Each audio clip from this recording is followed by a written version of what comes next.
வந்து இது பிரச்சனை பண்ணணும் முடிவு பண்ணிட்டாங்க. ஃபோன் பேசுனது அது எந்த லிமிட்ல வருதுன்னு வந்து பண்ணா மதுரையில் இருக்கக்கூடிய அண்ணா நகர் லிமிட்குள்ள வருது. நம்ம மாதிரி ஃபோன் பேசுனது தான் பிரச்சனை அப்படிங்கிறாங்க. அது கேட்டோன்னே எனக்கு ஒரு மாதிரி சிரிப்பு கலந்த ஒரு வருத்தம். மதுரையில இருந்து கிளம்பி சென்னை வந்திருக்காங்களே அப்படின்னு சொல்லி எனக்கு வருத்தம். கிட்ட கிளம்பி இன்வெஸ்டிகேஷனுக்கு வந்து பண்ணா நான் ஒத்துழைச்சேன். அவங்க என்ன சொன்னாங்கன்னா இன்வெஸ்டிகேஷன் மட்டும் தான் சொன்னாங்க.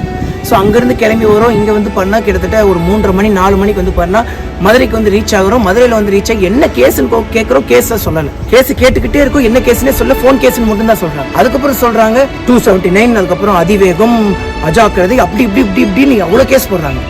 நான் பேசுனது ஃபோன் பேசுனது மட்டும்தான்.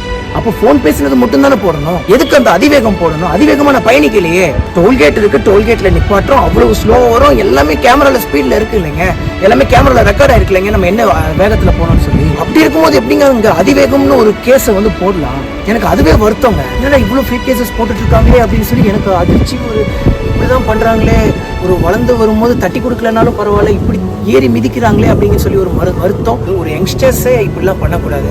யங்ஸ்டர்ஸ்க்கான அந்த ஒரு வழியை செட் பண்ணி விடணும். அவங்க ஏதாவது தவறுதல் செய்கிறாங்க அப்படிங்கும்போது அவங்க கிட்ட உட்காந்து இப்படிலாம் தவறு பண்ணக்கூடாதுன்னு சொல்லணுமே தவிர அதுக்கு தண்டிக்க கூடாது. இன்னும் என்னென்னலாம் பண்ணி பையனை ரிமாண்ட் பண்ண முடியும்னு பார்க்குறாங்க. எது பண்ணியுமே ரிமாண்ட் பண்ண முடியல. ஸோ அதுக்கப்புறம் வந்து பார்த்தீங்கன்னா எங்கிட்ட வந்து அந்த அதிவேகம் போடுறாங்க, அஜாக்கிரதை போடுறாங்க, எல்லாமே போட்டு பட்டாங்க. எல்லாமே ஃபைனபிள் அஃபென்ஸ் தான். ஸோ என்ன பண்ணி ரிமாண்ட் பண்ணலாம் அப்படின்னு சொல்லி எங்கிட்ட லைசன்ஸ் கேட்குறாங்க. லைசன்ஸ் நீங்கள் தான் கேன்சல் ஆயிடுச்சு, நீங்கள் எப்படி வந்து பார்த்தீங்கன்னா கார் ஓட்டலாம்.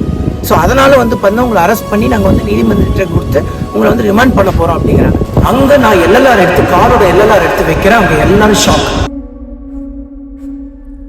எப்படி நீங்க எல்எல்ஆர் எடுத்தீங்க? அப்ப நீங்க தமிழ்நாடு கவர்மெண்ட்டை ஏமாத்தி எடுத்திருக்கீங்க அப்படிங்கிறாங்க. நான் கேட்கிறேன், டிடிஎஃப் வாசன் போன் எடுத்து பேசினதையே வந்து பண்ண இப்படி துருவி கண்டுபிடிக்கிறேன் நீங்க. நான் வந்து பாத்துட்டீங்கன்னா ஒரு ஃபேக்கா ஒரு டிரைவிங் லைசன்ஸ் எடுத்தா நீங்க சும்மா விட்டுருவீங்களா?